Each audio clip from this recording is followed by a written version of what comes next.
Hey, how's it going out there, everybody? Hope everybody's having a great day. Thanks for tuning in to Weekly Recap. Welcome to the channel. If you're new here, let me tell you a little bit about it. I'm Cash, your host, and this is Weekly Recap. I go over my week.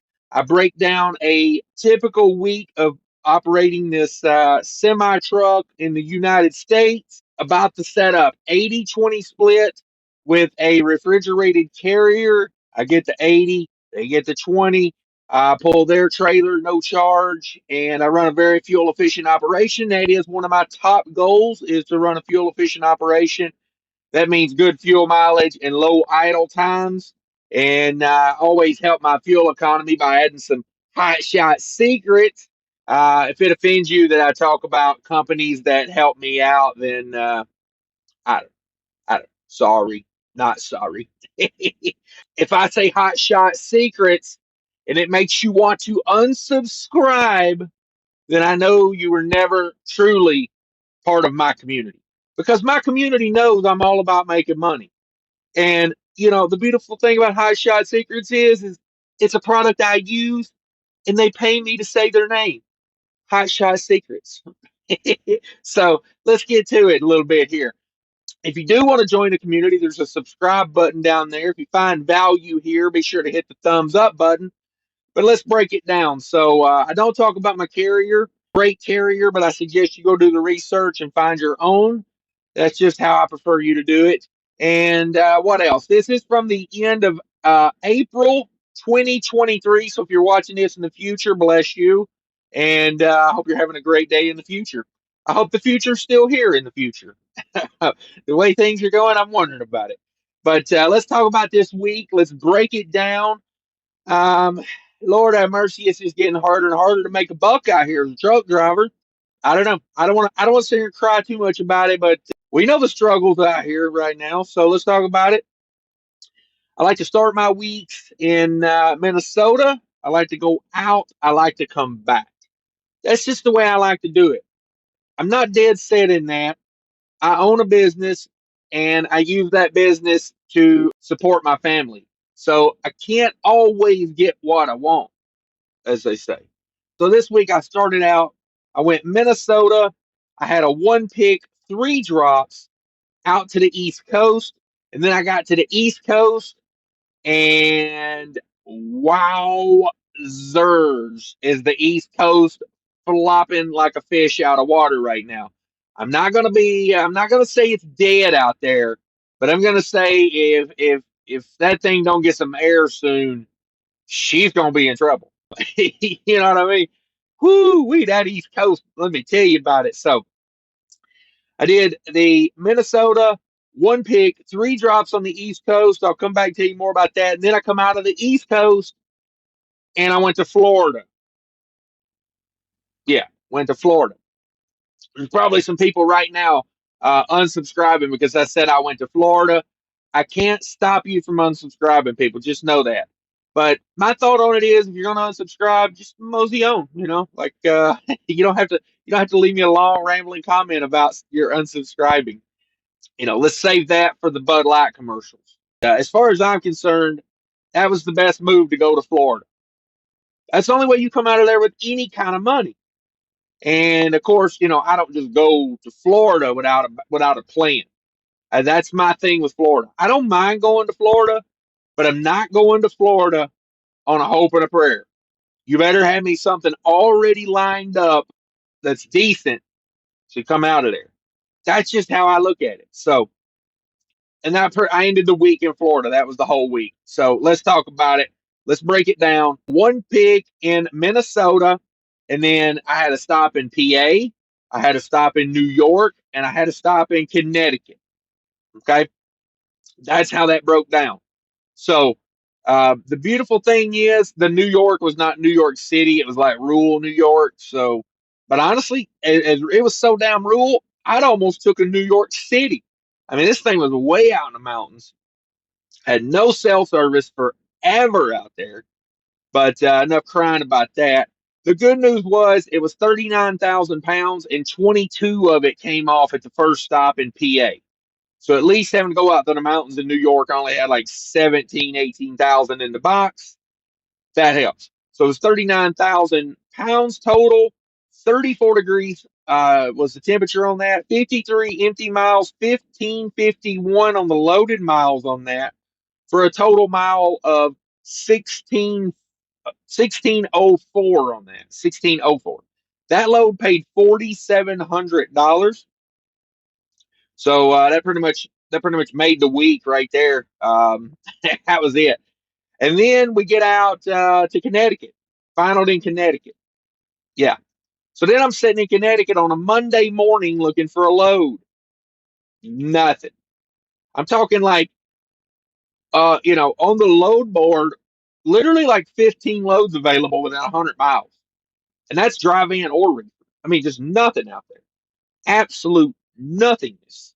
They called me about a load they had got going from Vermont to Missouri, like 1,000-mile load, 1,100 maybe, paying $2,600. And I said, don't even call me if something like that comes up. Book it. You know what I mean? Like if it's over $2 a mile out of there, just book it. I don't care where it's going. I mean, there was nothing available. So we locked down that load, and then we got ghosted on the rate con. So we were the backup plan. If you don't know how that works, what happens is a lot of brokers will book the load at a certain price to you, for example, or to me, for example, and then you're the backup plan. You become the fail safe, okay? And then they shop the load around, see if they can get it done cheaper. And that's how you race to the bottom. So somebody probably took that load, got a great deal with the market situation, probably like $1,500, and thought, wow, I'm killing it at $1,500. But it's like, bro, I had that load for 2,600. So we go to plan B. We're still looking for loads, looking for loads.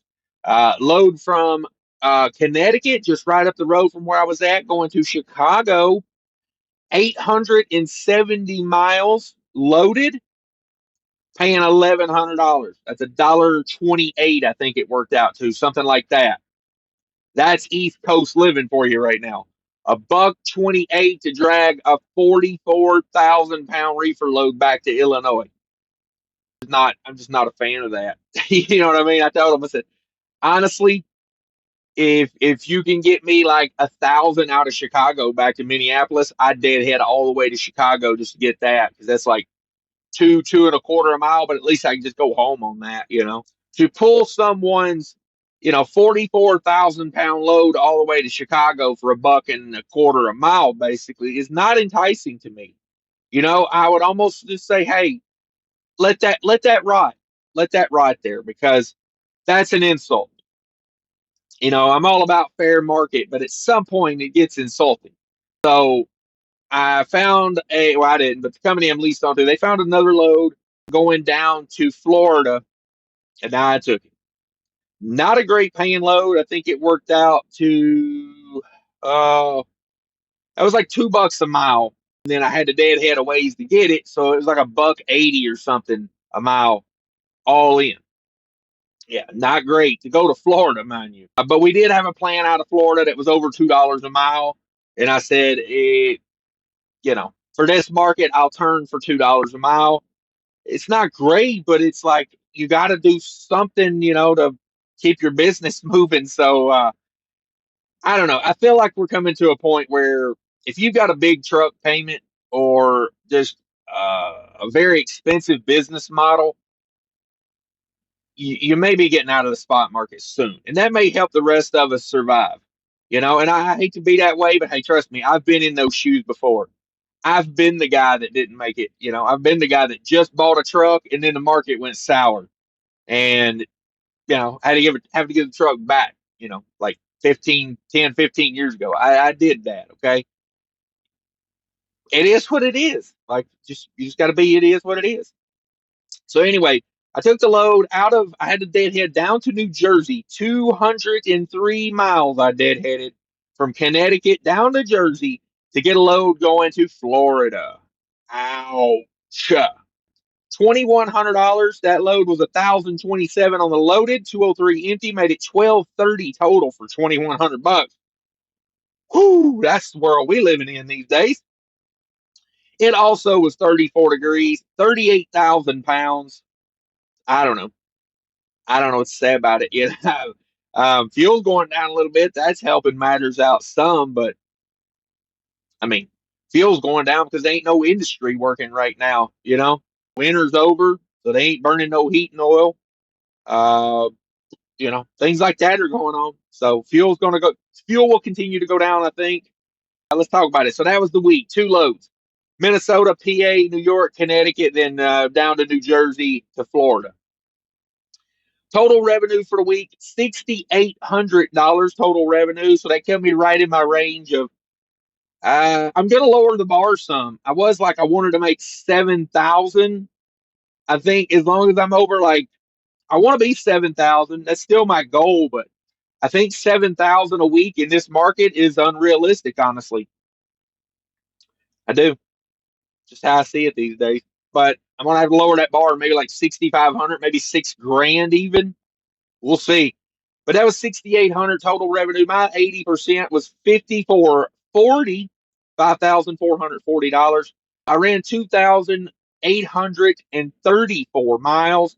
Of that, 256 was empty. So 2,578 loaded miles. 9% deadhead on that. Again, you know, in a low volume freight market, you tend to turn more empty miles in case you new guys have never been through a down cycle and you're noticing your deadhead move up a little bit. You know, my goal is less than 10% a week, but it gets harder and harder as the freight volumes go down, unless you're willing to haul that, you know, dollar a mile out of the East Coast. You know, I was looking at loads back to Yuma and loads down to, you know, like the you know, producing part of California, you know, where you got produce coming out of those areas right now. And you know, you're talking out of Connecticut, out of New Jersey, you know, you're talking a 3,000 mile run, and they're posting it for $3,400. You know, you're taking $1 a mile, $1.10, $1.20 a mile, all the way across the country. And you know everyone's going to be running into that area, just killing the market. That's how I felt about Florida. I told them, I said, hey, I will go to Florida, but we need to get a load book like ASAP if I'm going to Florida. Because I said, I don't want to go to Florida and that everybody's going to be running down there because that damn heat map says Florida's good. Florida was okay. It's not great. I mean, it's the beginning of produce season down there. You know, they're picking vegetables. And it's like, as soon as everybody sees that, everybody that's in Georgia is it's gonna be the reverse of normal. They're gonna deadhead out of Georgia, out of Alabama, you know, Mississippi. They're all gonna start deadheading into that like central Florida area. And I said, I'm not gonna go down there for, you know, a buck 80 a mile and come out for, you know, a freaking, you know, buck 50 a mile. What's the point in that? So that was my take on it. As you can tell, I'm not a big fan of the heat map. If you haven't seen my previous video about technology and trucking, check that out. I thought that was a pretty good video. So all in, I got 240 a mile this week for every mile I turned. I take that. I find that very acceptable in this market. You know, it's getting harder and harder to stay on a decent rate, so I'll take that any day. Buck 92, my 80% comes out at $1.82. We made 264 a loaded mile. So I don't know. We're making a living in this market, but it's getting harder and harder, as I said. Diesel 1248 on diesel, 1,248 on diesel, 114 on reefer fuel, 31 on DEF fluids, 326 on tolls, and 47 on parking. You know, that East Coast gets me. That East Coast gets me. It's very expensive to operate a truck over there because there's nowhere to park. Fuel's expensive, you know, and rates are horrible coming out of there. It's like, I don't know. I really need to get some money to get over there these days because I'm not feeling it. I'm just not feeling it. So we bring over the 5440, my 80%. We subtract that 1766 in veritable cost. That leaves me $3,674. I took 500 of that over to the maintenance account. $3,174 left to do what I have to do. So I don't know. We made some money for the week, but it was not gangbuster by any means. I would also like to put out there I made $31.74 left to do what I have to do. In no way is any of this to brag. This is just to show what's going on in the current state of freight. If you made more money than me, then God bless you. I think truckers should make a lot of money. I think, you know, if you can make more than me, make more than me. It's not a I think a lot of people take this as bragging. I get a lot of comments. Like one guy was like, I drive for Uber and I make more than you do. And then he had a bunch of ha ha ha on there. And I was like, well, good for you, bro. I mean, like, I don't know why you gotta laugh because you make more money than somebody. I would never look down on somebody like that. So as you guys know, this is not to brag, like I say, it's just what happened. It's all it is. I try to do the best I can because it's hard work and it's running a business and you need profits to make your business successful. So that's why I try so hard, but in no way is this to brag, I promise. 44 cents per mile was my fuel cost. I take that, not bad. It's coming down. I got really good fuel mileage this week thanks to Hotshot Secrets. Check them out, guys. Go over there. Link down in the description. Check it out. You save yourself a lot of money if you go over there and order from their website. They have a CDL discount on there. I'm trying to work on a promo code, but they got that marked at a price where it's going to be hard to take too much more off of it. I mean, I'll just be honest with you. It's at a price to where, like, for a legitimate fuel additive, you're not going to find much cheaper. You're just not. Something that works, you know, you're going to have a hard time finding something that works better than Hot Shot Secret. Thanks for watching, everybody. Have a great day if you can. And remember, people are more important than trucking. Take care of each other. Hi, real quick, I want to talk to you about MyTee products, spelled M-Y-T-E-E. Check out the website for trucking supplies and trucker gear. They got all kind of stuff. They really focus on open deck stuff, but they have stuff for any kind of truck, and I promise you, go check out the website. Lots of chains, straps, toolboxes. Everybody needs toolboxes, things like that, especially for flatbed and car haulers. Check it out. I promise you, you'll like it. Use the link down below when you shop.